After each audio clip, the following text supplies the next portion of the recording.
Hey guys, it's Yoga with Carrie, and today we are doing a forearm stand tutorial.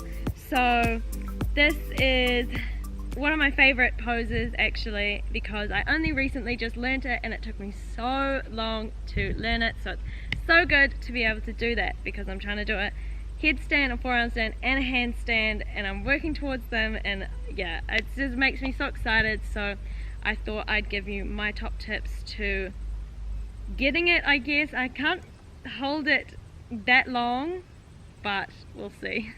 See how I go today. So the important points of a forearm stand is having a strong core and open shoulders, because we don't want a banana back in that in the forearm stand. We want to be able to have a nice straight spine, nice legs all in line, and open shoulders so we don't cave it in. We want to have a stable base at the bottom. That's the most important thing, and being able to stop and start ourselves from our elbows and our fingertips. What I mean by this is so when we're rocking back and forth, we're really grinding the fingers in if we want to stop ourselves from falling that way, and then grinding the elbows in if we want us to stop going backwards the way we came. So since the stable base is the most important, I thought I'd go through that just for a little while. So we want our elbows in line with our shoulders and in a shoulder distance apart. So we don't want them too far apart or too far together, so just in line. You can have your fingers facing upwards or downwards. I find downwards better because then you can plant down. I like to have my thumbs touching, but normally the fingertips and the hands want to be in line with the elbows. I just find it easier just to have a little bit together, because it just gives me some, I don't know, it just feels comfortable for me. So that's the stable base we want to do. We don't want to drop the shoulders when we're up into a forearm stand. So if you can see it, I hope, we don't want to have them caving down. We want to have a strong shoulders. So we're pushing the shoulders away from the ears so that we can breathe, so that we're not causing any injuries to ourselves either. So that's the stable base. The kicking up is also really important, because kicking up to it, we're going to do it a lot of times before we actually get it. So we don't want to hurt ourselves.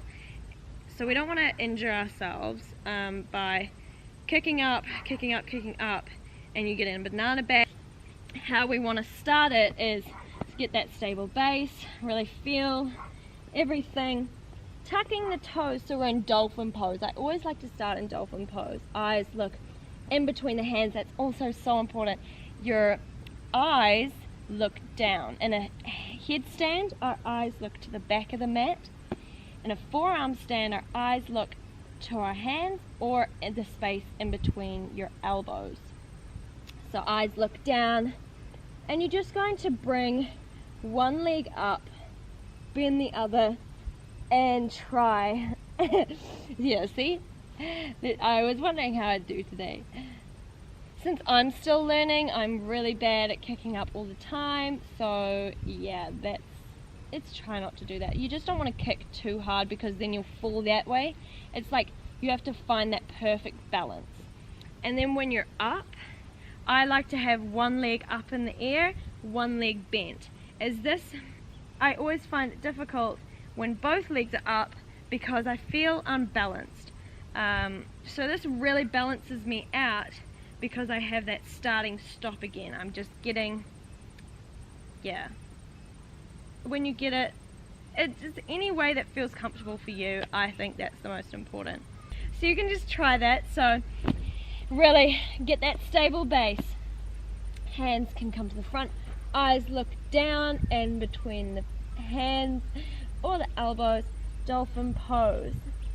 You can kick up if you want, or just come in. So my hands always come together, and I'm getting that foot placement that I talked about the one leg up, one leg down, and I always start and stop. So the fingers, if I'm going too far that way, I'll really push into the fingers to move myself back, and it's all about that, finding that balance. It's the hardest bit, to find that balance.